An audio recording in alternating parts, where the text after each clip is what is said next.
it all.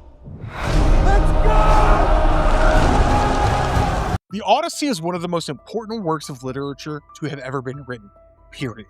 It basically gives us the blueprint for several narrative structures and tropes, like the hero's journey, the faithful wife, the son searching for the father, the monster voyage, and the debilitating psychological cost of war. But that's not what this video is about.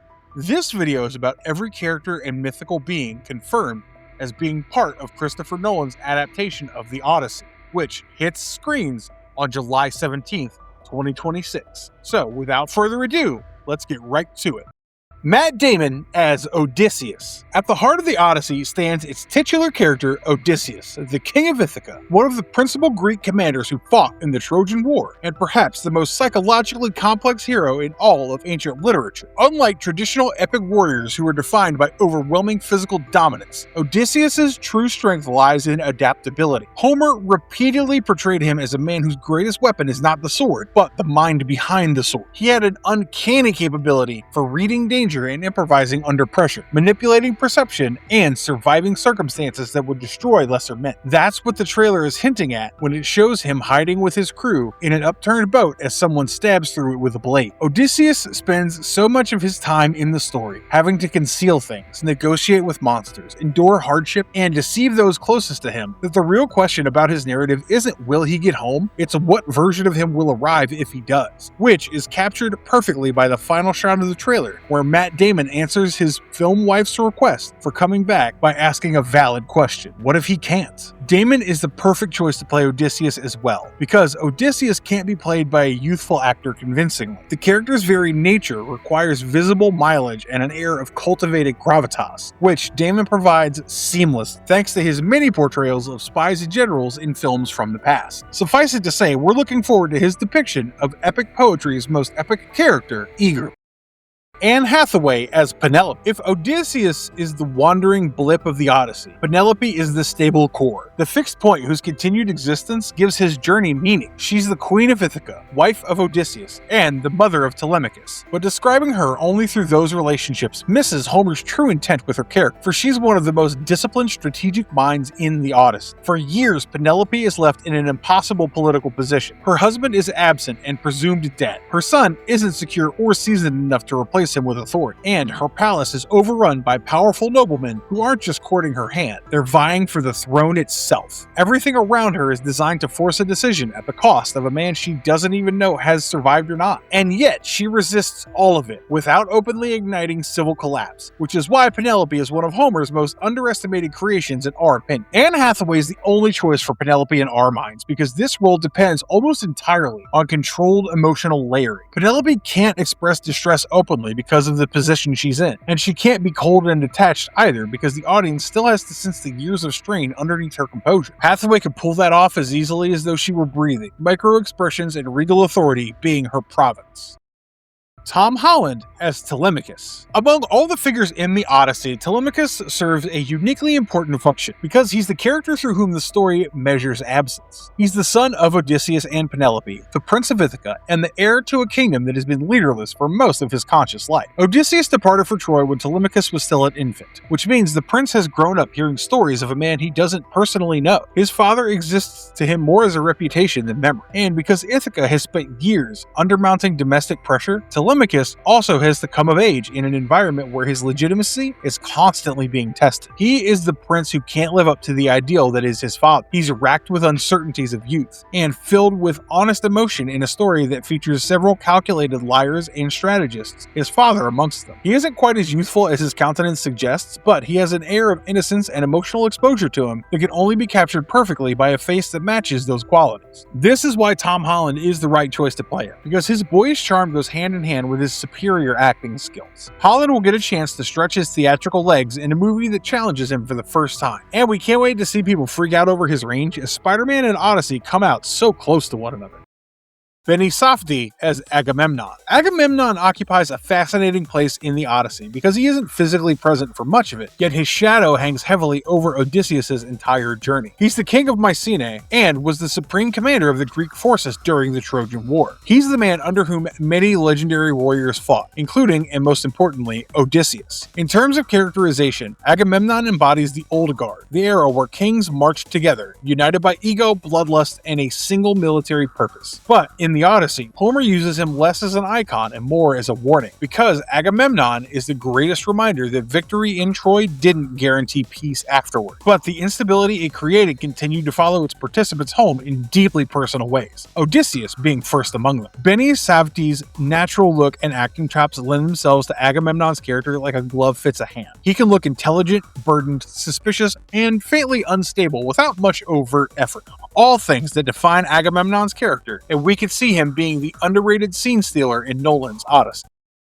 Robert Pattinson as Antinous. If Odysseus is the absent king whose name still governs Ithaca, Antinous is the man behaving as though that name no longer matters. Among the many suitors occupying Odysseus' palace during his prolonged absence, Antinous is the most forceful, politically aggressive, and openly entitled. Homer positions him as the dominant personality within the group of suitors vying for Queen Penelope's hand. He eats in the king's hall, commands social influence in the king's home, pressures the king's wife, dismisses the king's son, and increasingly acts as if prolonged uncertainty has transformed him from guest into claimant. He acts as though Odysseus has already gone from being living king to nostalgic memory. And while Telemachus is earnestly striving to inherit his father's lineage, Antinous' behavior dismisses that lineage's very existence. This requires a level of smug arrogance that isn't found in your typical bully, and that's why Robert Pattinson is the only logical choice for Antinous. We've already seen him embody Antinous as the Dauphin of France in 2019's The King. Now all he needs to do is bring that trial run to the big picture, and we'll have the perfect antagonist for Odysseus' family and him.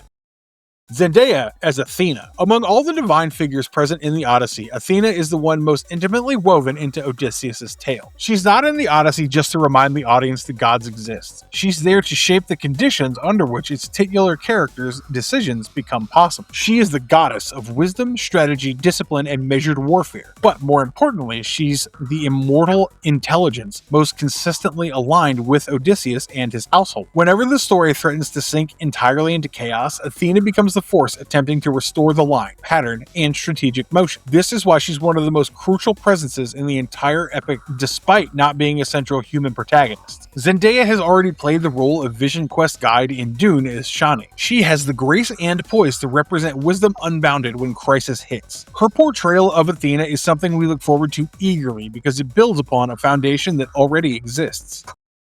Jon Bernthal is Menelaus. Menelaus enters into the Odyssey as one of the most recognizable names in all of Greek myth, but his importance in this story is very different from his importance in the Trojan War itself. He's the king of Sparta, husband of Helen, and brother of Agamemnon. In broader mythology, Menelaus is often remembered as the wronged husband whose wife's abduction becomes the spark of the war. But by the time the Odyssey engages with him, that older cause has already receded into history, because Menelaus is one of the first concrete examples the audience gets of a Greek king who's actually made it back from war, resumed life in his kingdom, and continued existing in the long shadow of that generation's devastation. Jon Bernthal's grizzled look and portrayal of several hard-hitting yet empathetic characters like the Punisher makes him ideal as Menelaus because his role requires authority, masculinity, and emasculation all at once. It will serve as a true test for what we already know of him, that he is one of Hollywood's most underrated actors, and we believe he'll pass with flying colors.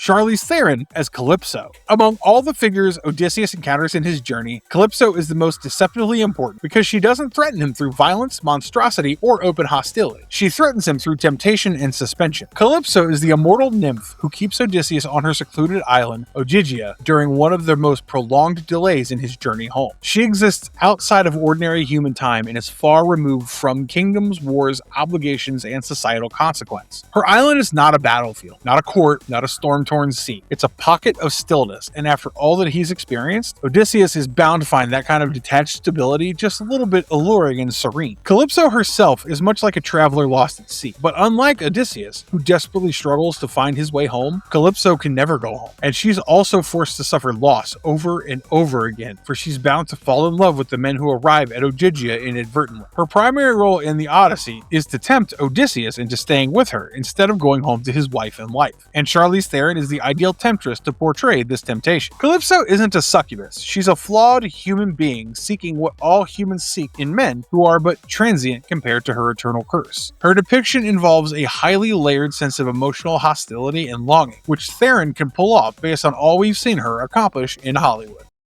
Himesh Patel as Eurylochus. In a story dominated by kings, gods, monsters, and mythic set pieces, Eurylochus serves an extremely important balancing function. He's one of the principal human pressure points inside Odysseus' own expedition. Where many of the dangers in the Odyssey come from outside forces, Eurylochus represents the accumulating psychological wear and tear inside the crew itself. He's one of Odysseus' companions who endures the same storms, the same starvation, the same repeated encounters with the unknown, and yet has a completely different and understandably human reaction to those trials and tribulations. He reminds the audience that Odysseus is not leading abstract heroic extensions of himself. He's leading tired men who are hungry, men who are scared and increasingly unsure whether their commander's intelligence is enough to keep them alive. Eurylochus is one of the clearest windows into what prolonged disaster does to a group trust, and Himesh Patel can embody that very human sense of fear and fatigue as though he were born to play tragic roles.